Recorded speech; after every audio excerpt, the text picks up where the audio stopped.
मुख की ओर दैत्य हुए, पूछ की ओर देवता हुए, मंथन प्रारंभ हुआ है।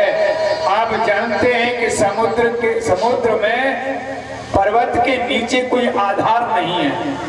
जैसे पर्वत घूमने लगा तो नीचे जल में धसकने लगा, और जब रई अंदर चली जाएगी तो मंथन कैसे होगा। दैत्य देवता दोनों घबराए, क्या करें क्या न करें। उसी समय यहाँ भगवान कछुआ बने। बोलो कच्छप भगवान की जय। और विशाल पर्वत को अपनी पीठ पर धारण किया है, पीठ पर। और कच्छप भगवान की पीठ पर ये पर्वत घूमने लगा है, विधिवत घूमने लगा है पर्वत। सबसे पहले विष निकला है। क्या करें, यदि जमीन में ही डाल देते हैं तो ऐसे ऐसे जीव जंतु पैदा हो जाएंगे जो हमारा ही भक्षण कर जाएंगे। इसके लिए सभी भगवान भोले बाबा से प्रार्थना करते हैं और कहते हैं महाराज दया करो, दया करो। क्या करना है? करना कुछ नहीं है प्रभु, जहर है आप पी लीजिए, हमारा भला हो जाएगा। ये देवता बड़े स्वार्थी होते हैं सज्जनों, अपना काम बन रहा हो दूसरे को जहर देने को तैयार है। छठे स्कंद में कथा आती है, दधीच के पास पहुंच गए। वृत्रासुर नहीं मर रहा था, बताया गया दधीच ऋषि की हड्डी का वज्र बनेगा तो वृत्रासुर मरेगा। अब दधीच ऋषि के पास पहुंचे और जाकर के कहते हैं महाराज आप मर जाओ, हमारा भला हो जाएगा। कि भैया हमारे मरने से तुम्हारा भला कैसे होगा? कि महाराज आपकी हड्डियों का वज्र बनेगा, उससे वृत्रासुर मरेगा, और जब तक आप नहीं मरोगे तब तक हड्डी कैसे मिलेंगी, इसलिए आपका मरना अनिवार्य है। मिस्र के तीर्थ में हमने दर्शन किया, वहां दधीच ऋषि की मूर्ति है और गाय चाट रही है। चटवा करके हड्डी निकलवाई गई, वज्र बना तो वृत्रासुर बना। ये जो देवता हैं सबसे ज्यादा स्वार्थी है सज्जन, हम लोगों से भी ज्यादा, मानव से भी ज्यादा स्वार्थी है। तुलसी बाबा या स्वार्थियों की बात करते हैं तो सबसे पहले नाम देवताओं का लेते हैं। कहते हैं कि सुर नर मुनि सब के ये रीति, सुर नर मुनि सुर नर मुनि सब के ये रीति, सुर नर मुनि सब के ये रीति, स्वार्थ लागे करे सब प्रीति, स्वार्थ लागे करे सब प्रीति, स्वार्थ लागे करे सब प्रीति, स्वार्थ लागे करे सब प्रीति। सबसे बड़े स्वार्थी देवता है देवता, उससे कम है सुर नर मुनि, हम लोग उससे कम है मुनि। मुनि सबसे कम स्वार्थी होते हैं, हम लोग भी बड़े स्वार्थी होते हैं। सुर नर मुनि सबके यह रीति, स्वार्थ लाग करें सब प्रीति। तो देवता कहते हैं महाराज जहर पी लो, हमारा भला हो जाएगा। शिव जी ने माता जी की ओर देखा तो बोलो देवी पिए कि नहीं? पी लो महाराज, पी लो। इनका तो भला हो जाएगा पर हमारा कुछ बुरा हो गया तो महाराज आपका भला है ही क्या जो बुरा होगा। अमंगल वेशधारियों शमशान में रहते हो, रहने का कोई ठिकाना नहीं है। महादेव अवगुण भवन विष्णु सकल गुण धाम, तो महाराज पी लीजिए आप तो अच्छी बात है। ततः कर तली कृत्य व्यापी हाला हलम विषम, करतल पर विष को लिया और शिव जी ने पान किया है। हृदय में नहीं ले गए, कंठ में धारण किया वो विष, जिससे इनका कंठ नीला पड़ गया, नीला, और इनका एक नाम हो गया, बोलो नीलकंठ महादेव की जय। हाँ, नीलकंठ महादेव नाम हो गया। हृदय में क्यों नहीं ले गए? क्योंकि हृदय में राम जी है, और राम जी तो ये विश्व आदि से बड़ा दूर रहते हैं भाई ना, दूर रखो। और जीभ पर उनका नाम है। अब कंठ ही खाली रह गया कि कंठ में धारण कर लो, यही जगह बची। कंठ में धारण किया, विषपान किया महादेव। पुनः मंथन प्रारंभ हुआ है। कौस्तुभ मणि पारिजात वृक्षोच्च श्रवा घोड़ा साण धनुष ऐरावत हाथी चंद्रमा, ये सब समुद्र से रत्न निकले, और अंत में श्री लक्ष्मी जी अप्सराओं के साथ में प्रकट हुई हैं। बोलो लक्ष्मी माता की जय हो। लक्ष्मी जी को माला दे दी गई है, मन आवे उसे वरण करें, विवाह करें। माला लेकर के लक्ष्मी जी चल रही हैं, और आप जानते सज्जनों, लक्ष्मी को कौन नहीं चाहता। वहां जितने भी लोग उपस्थित थे, सब चाहते हैं लक्ष्मी तो हमारे गले में माला डाल दे, हमारे गले में माला डाल दे। इंद्र ने तो इस लोक में आके आसन बिछाया।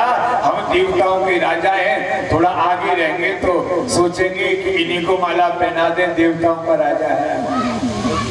पर लक्ष्मी जी को देखे, कह रही है कि ये कौन है? कि जी ये देवताओं की राजा है इंद्र। अच्छा, ये वो इंद्र है बार बार स्वर्ग छोड़ के भागते रहते हैं इधर उधर। जी जी जी, सही पहचाना। इनको माला नहीं पहनानी, मुझे भी दौड़ाएंगे अपने साथ में इधर उधर ना। आगे चली तो देखा महादेव बैठे थे। लक्ष्मी जी ने कहा ये कौन है विचित्र वेशधारी?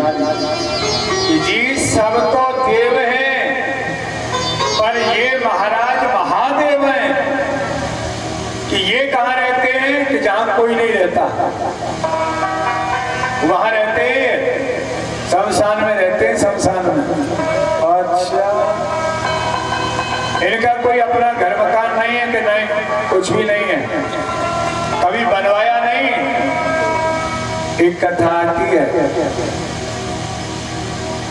माता जी ने एक बार भगवान महादेव से कहा, प्रभु विष्णु लोक है, कितना सुंदर लोक है, ब्रह्म लोक है, कितना सुंदर लोक है, कितना बढ़िया से वो लोग रहते हैं, और हमें के पर्वतों में घूमते रहते हैं। कोई बढ़िया सा घर अपना भी होना चाहिए, बनवा लो। महादेव बोले हम ऐसे ही सही हैं, हमें आवश्यकता नहीं है घर मकान की ज्यादा, कि नहीं बनवा। अब महादेव घर बनवावे तो ऐसा वैसा थोड़ी बनवावेंगे, उन्होंने सज्जनों सोने के महल बनवाए, सोने के। अब कोई नया घर बनवावे तो गृह प्रवेश भी पंडित जी के द्वारा होता है। पंडित जी को बुलाया गया, पंडित जी थे विश्वेश्वरबा, रावण के बाप, बुलाए गए। गृह प्रवेश हुआ बड़े विधिवत। महाराज दक्षिणा के लिए कहें क्या चाहिए? तो उन्होंने कहा जी अब मांगेंगे, आप देंगे नहीं? कि आप मांग के तो देखिए, अब तुरंत देंगे। कि ये घर हमें बहुत बढ़िया लगा है आपका, ये घर ही हमें दे दो दक्षिणा में तो बहुत बढ़िया है। महाराज दिया, आप रहे, हम जाते अब। माता जी बोली अपना सामान वगैरह लगा में रखें, रखो मत, जो रखा है उसे भी निकालो। क्यों? क्योंकि ये तो पंडित जी ने दक्षिणा में ले लिया। माता जी बोले हम तो वही बढ़िया जहां है वहीं ठीक। तो महाराज इनका कोई अपना वैसे घर वर नहीं है, चलो इनको भी माला नहीं पहनानी। ब्रह्मा जी ज्यादा राजसी हैं, जिसे देख रही है उसमें कोई न कोई कमी, पर भगवान दूर बैठे थे लक्ष्मी की तरफ पीठ करके उधर देख रहे हैं। लक्ष्मी जी का ध्यान उन पर ज्यादा गया कि जहां सब लोग हमारी ओर ताक रहे हैं, ये कौन श्रीमान है जो उधर देख रहे हैं। उन्होंने बताया, अप्सराओं ने बताया, जी ये भगवान विष्णु हैं। अच्छा, भगवान पीठ फेर के बैठे हैं, इसका भाव है कि लक्ष्मी हमें तेरी जरूरत नहीं है, हाँ तुम्हें हमारी जरूरत हो, आओ और माला डालो। और लक्ष्मी का स्वभाव ही ऐसा है सज्जनों, जो इसका त्यागन करता है उसके पास ज्यादा ही जाती है, हाँ ज्यादा जाती है। मनोवांछा सर्वनास्ति दैवेच्छा प्रवर्तते, राजकन्या राय द्वारे ब्राह्मण भालु भक्षते। हम लोग लक्ष्मी को चाहते, हमारी इच्छा ऐसी रहती है तो इच्छा पूरी कहाँ हो पाती है। दैव इच्छा प्रवर्तते, दैव जो चाहता है वो होता है। एक दृष्टांत है, एक राजा थे, उनके यहाँ एक कन्या ने जन्म लिया। राजा ने एक ज्योतिषाचार्य जी को दिखाया कन्या कैसी है। ज्योतिषी ने देखा कि कन्या बहुत अच्छी है, जहां रहेगी, जहां इसका पालन पोषण होगा, वह घर धनवान हो जाएगा, ऐसा उन्होंने देखा। और राजा ने जब पूछा कैसी है तो उल्टा बताया, उल्टा ये बताया कि महाराज ये कन्या बढ़िया नहीं है, और आपके यहाँ रहेगी तो आपकी राज्य लक्ष्मी नष्ट हो जाएगी। तो क्या करें, कैसे किसी संदूक आदि में बंद करके नदी में बहा दो। ज्योतिषी ने सोचा ये बहा देगा, आगे जाके मैं पकड़ लूंगा। ठीक, राजा ने मंत्री को आदेश दिया, पर मंत्री बड़ा चालाक था, बहुत होशियार मंत्री था। इस मंत्री ने कहा जी महाराज ऐसा ही होगा। मंत्री ने क्या किया, उस संदूक में सज्जनों भालू बंद कर दिया और कन्या अपने यहाँ रख दी। संदूक बहता हुआ जा रहा है और ज्योतिषाचार्य आगे बैठे हैं, आगे बैठे हैं। संदूक को घर ले गए और घर ले जाकर के बोले बाहर बैठो, देखो कोई आ न जाए। संदूक खोल के देखा, घर के अंदर कन्या थोड़ी थी, उसमें तो भालू बंद था। और ब्राह्मण भालु भक्षते, मनोवांछा सर्वनास्ति। इनकी इच्छा थी कि ये कन्या मेरे यहाँ पहुंचे और मुझे लक्ष्मी प्राप्त हो, पर दैव इच्छा प्रवर्तते, दैव इच्छा बड़ी बलवान होती है। दैव इच्छा प्रवर्तते, राजकन्या राय द्वारे, राजा की कन्या तो राजा के यहाँ पहुंच गई, पर ब्राह्मण भालु भक्षते, ब्राह्मण को भोजन बना लिया भालू ने अपना। हाँ, ऐसा चतुर जैसे ये मंत्री है ना, ऐसे एक चतुर मंत्री और था, उसका भी बड़ा सुंदर दृष्टांत है। उसके यहाँ एक पंडित जी आए, राजा के पास आए, महाराज हम आपके यहाँ पाठ करेंगे रामायण का। और पंडित जी कैसे हैं, देखने में तो लग रहा है बड़े विद्वान योग्य हैं, पर अक्षरम न जानामि ढोल संख्याय नमो नमः, जानते कुछ नहीं थे, कोई जानकारी नहीं थी उनको। पाठ में बिठा दिया गया, मंदिर में रामायण सामने रखी है, पाठ कर रहे हैं और कह क्या रहे हैं, राजा पूछेगा तो क्या कहेंगे, राजा पूछेगा तो क्या कहेंगे। ऐसे एक दूसरे पंडित जी आए, वो भी ऐसे ही थे, उन्होंने कहा हम पाठ करेंगे तो तुम बैठो। वो भी बैठ गए थोड़ी दूरी पर। अब वो क्या कह रहे हैं कि तेरी गति सो मेरी गति, तेरी गति सो मेरी गति। जितना योग्य तू है उतना मैं भी हूँ, तेरी गति सो मेरी गति। एक तीसरे पंडित जी आए, एक कोने में वो बैठे रामायण लेके, वो कह रहे हैं ऐसे कब तक निभेगी, ऐसे कब तक निभेगी। एक चौथे आए, उन्होंने कहा जब तक निभे तभी तक सही, जब तक निभे तभी तक सही। चारों के पाठ हो रहे हैं। राजा ने कहा मंत्री ब्राह्मण लोग पाठ कर रहे हैं, हम पाठ सुनेंगे, कैसा पाठ चल रहा है? कि चलिए महाराज। अब राजा सबसे पहले वाले पंडित जी का पाठ सुनते हैं और वो पंडित जी बार बार क्या कह रहे हैं? राजा पूछेगा तो क्या कहेंगे, राजा पूछेगा तो क्या कहेंगे, राजा पूछेगा तो क्या कहेंगे। मंत्री से कहा मंत्री ये क्या पाठ चल रहा है? बार बार एक ही बात बोल रहे हैं, कह रहे हैं कि राजा पूछेगा तो क्या कहेंगे, राजा पूछेगा तो क्या कहेंगे, ये कौन सा पाठ है? मंत्री ने कहा थोड़ा मैं देख लूं महाराज, सुन लो। सुना तो पंडित जी तो वही बोले जा रहे थे, वही। मंत्री समझ गए पंडित जी राधे राधे एकदम। पर अब यदि मेरे राजा के द्वारा ब्राह्मण का अपमान हुआ, ये ठीक नहीं होगा। मंत्री ने बड़े विवेक से काम लिया और कहा महाराज रामायण का पाठ कर रहे हैं पंडित जी, ये किसने कहा है बार बार के राजा पूछेगा तो क्या कहेंगे, राजा पूछेगा तो क्या कहेंगे? महाराज जी अयोध्या कांड चल रहा है, ये कहाँ की बात है?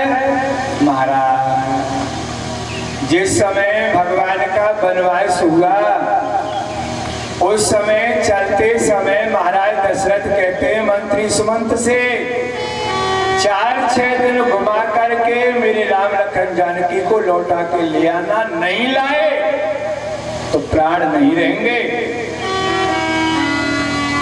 अब मंत्री सुमंत वहां गए, कहा भी कि आप चले, महाराज का ऐसा आदेश है, पर तीनों में से कोई आने को तैयार नहीं हुआ। और जब तैयार नहीं हुआ तो मंत्री सुमंत बार बार ये कह रहे हैं अब राजा पूछेगा तो क्या कहेंगे। उन्होंने कहा था लौटा के लाना, पर कोई जाने को तैयार नहीं है। अब राजा पूछेगा तो क्या कहेंगे, राजा पूछेगा तो क्या कहेंगे, राजा पूछेगा। ये वहां की कथा चल रही है महाराज।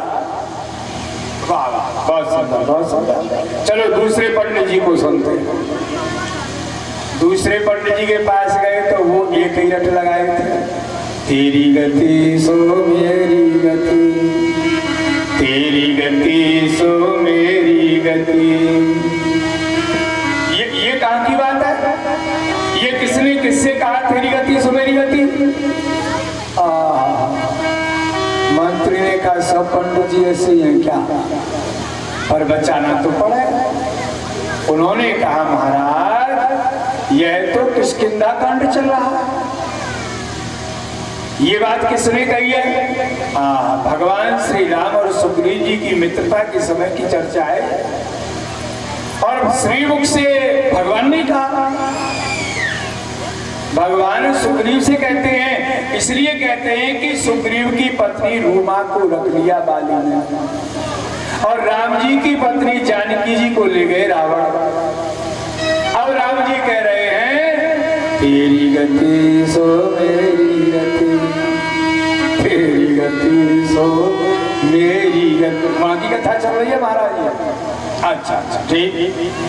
अब तीसरे पंडित जी के पास पहुंचे, वो क्या कह रहे हैं? ऐसे कब तक निभेगी, ऐसे कब तक निभेगी। ये कौन कह रहा है ऐसे कब तक निभेगी? मंत्री ने कहा महाराज ये लंका कांड चल रहा है।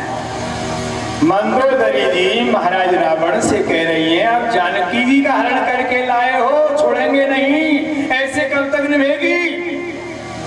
वही रावण ने कह दिया जब तक निभे तभी तक सही, जब तक निभे तभी तक सही। ये कथा वहां की चल रही है। ये दृष्टांत कहने का भाव यह है कि आप जिससे सलाह लेते हैं वो चतुर होना चाहिए, दूसरे सफल व्यक्ति होना चाहिए। असफल से कभी सलाह न ले जीवन में। जो स्वयं असफल है वो आपको क्या सलाह देगा? सफल व्यक्ति से सलाह लो हमेशा, कैसे उसने सफलता प्राप्त की। तो चतुर होना चाहिए, चालाक होना चाहिए अपना सलाहकार। अनिश्चित आवे बरियाई, भगवान पीठ फेर के बैठे लक्ष्मी की तरफ से। लक्ष्मी जी पहुंची, महाराज माला पहना दूं क्या? तुम्हारी इच्छा है तो पहना। और लक्ष्मी जी ने भगवान नारायण के गले में माला पहनाई है। बोलो लक्ष्मी नारायण भगवान की जय। दोनों का विवाह हुआ लक्ष्मी नारायण भगवान। ये इनके विवाह की कथा भी। आगे चलने पर फिर मंथन हुआ तो धन्वंतरी भगवान निकले अमृत कलश लेकर के। बोलो धन्वंतरी भगवान की जय हो। ये कलश दैत्यों ने छीन लिया और आपस में कहने लगे पहले हम पिएंगे, पहले हम पिएंगे, पहले हम पिएंगे। देवता घबरा गए। देवताओं ने सोचा यदि दैत्यों ने अमृत पी लिया तो सब उल्टा हो जाएगा, क्या करें? तब वहां भगवान मोहिनी रूप में आते हैं, सुंदरी बन के आते हैं। मोहिनी रूप बनायो बिहारी जी ने, मोहिनी रूप बनायो बिहारी जी ने, मोहिनी रूप बनायो बिहारी जी ने, मोहिनी रूप बनायो बिहारी जी ने। लहंगा पहरे ओढ़ सिर चूनर, लहंगा पहरे ओढ़ सिर चूनर, लहंगा पहरे ओढ़ सिर चूनर, लहंगा पहरे ओढ़ सिर चूनर। अंगिया है जरद किनारी बिहारी जी के, अंगिया है जरद किनारी बिहारी जी के। मोहिनी रूप बनायो बिहारी जी ने, मोहिनी रूप बनायो बिहारी जय हो।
सज्जनों, भगवान तो वैसे ही बहुत सुंदर हैं और उस पर भी स्त्री बने और श्रृंगार करके आवे तो क्या कहने।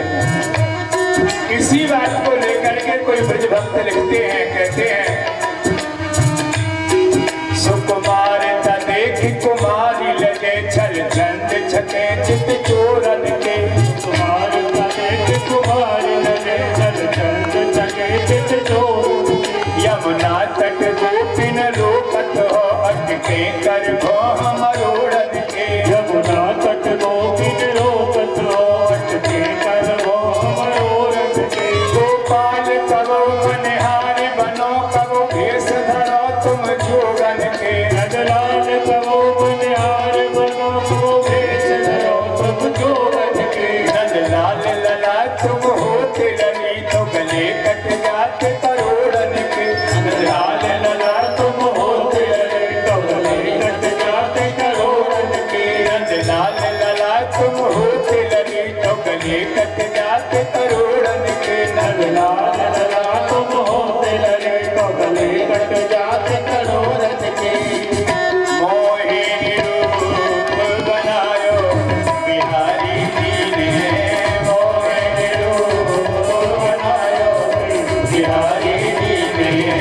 मोहिनी रूप बनायो बिहारी जी ने। मोहिनी बन के आए, सुंदरी बन के आए, सारे दैत्य देखते रह गए और अमृत कलश लेकर के भगवान के पास आए। कहते हैं देवी ए सुंदरी, आप ये अमृत हम सब में विधिवत बांट दें।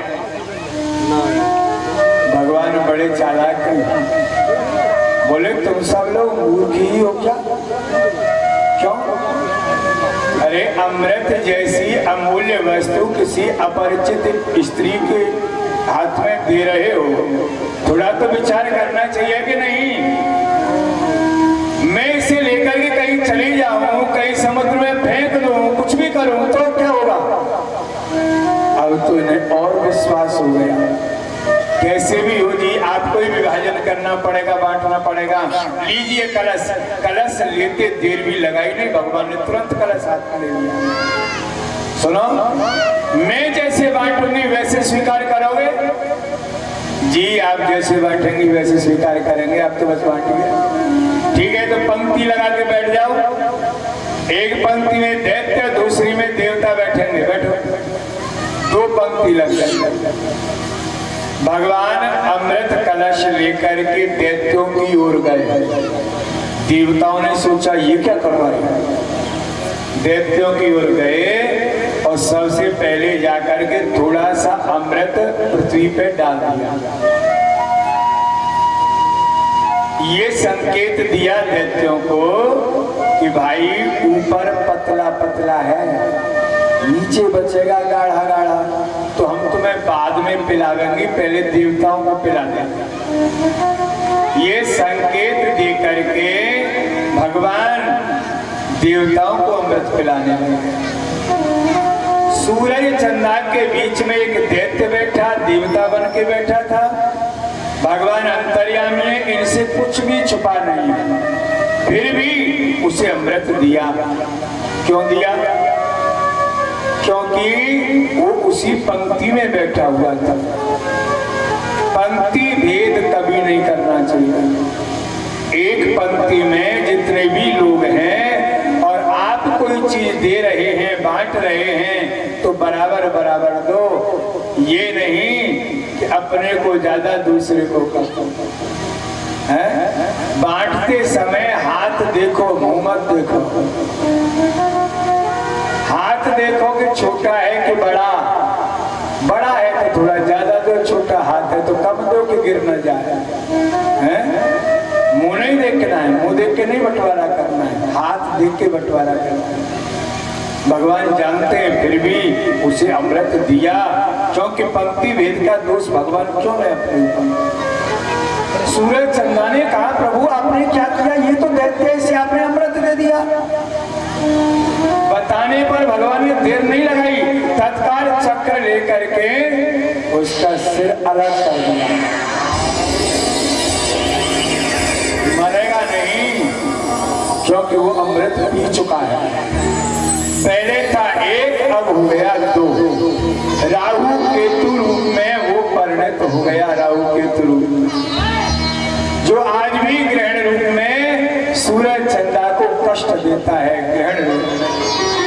ये बात ज्ञात हुई दैत्यों को, और सज्जनों बस देवासुर संग्राम प्रारंभ हो गया, लड़ाई प्रारंभ हो गई। और दिव्य 12 दिन तक ये युद्ध हुआ, दिव्य 12 दिन। और दिव्य 12 दिन का अर्थ होता है हम लोगों के 12 वर्ष, हम लोगों के 12 वर्ष तक यह युद्ध चला।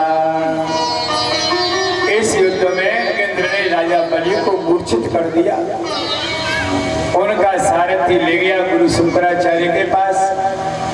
गुरु शुक्राचार्य संजीवनी विद्या से ठीक करते हैं और एक यज्ञ कराते हैं, बृहस्पति सव नामक यज्ञ।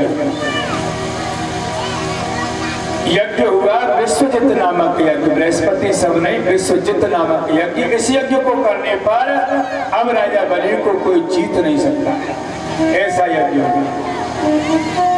यज्ञ के द्वारा रथ कुंडल कवच सब प्राप्त हुआ है। जैसे ही रथ पर आरूढ़ हुए महाराज बलि देवता घबरा गए। अमृत पीने के बाद भी गुरु जी से कहते हैं, गुरु जी अब क्या करें? गुरु बृहस्पति ने कहा, भाई ये समय है, आज दैत्यों का समय है, तो कभी तुम्हारा समय आएगा, प्रतीक्षारत रहो। देवता जहां तहां छुप गए। देवताओं की मां है अदिति।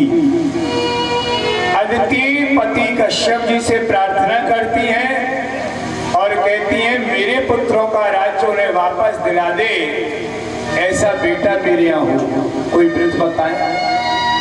पयोव्रत बताया, और पयोव्रत के प्रभाव से भगवान ने दर्शन दिया।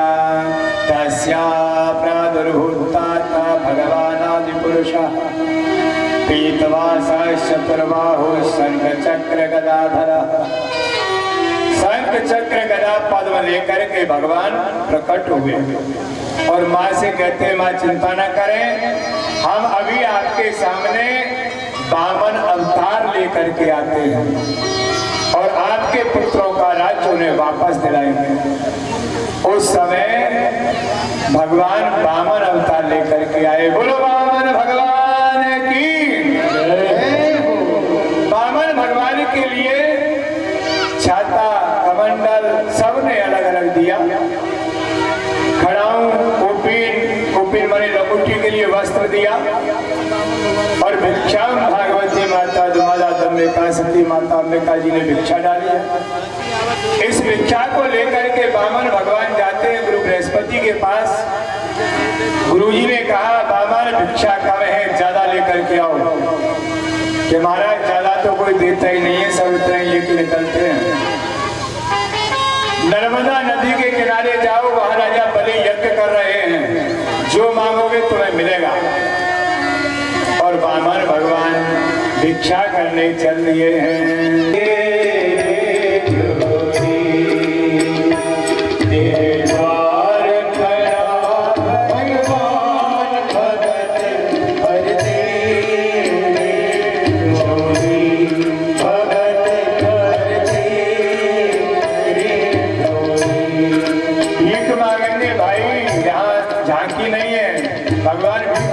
सबके पास जाएंगे ना, हाँ जाइए तो कोई बात नहीं।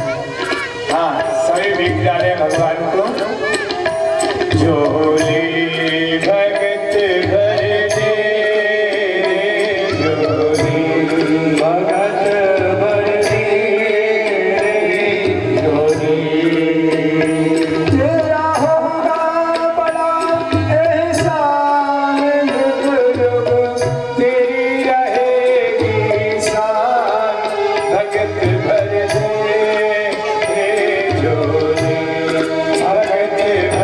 दे,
मिट जाएगा पल में तेरा जन्म जन्म का फेरा रे जन्म जन्म का फेरा लुट जाएगा पल में तेरा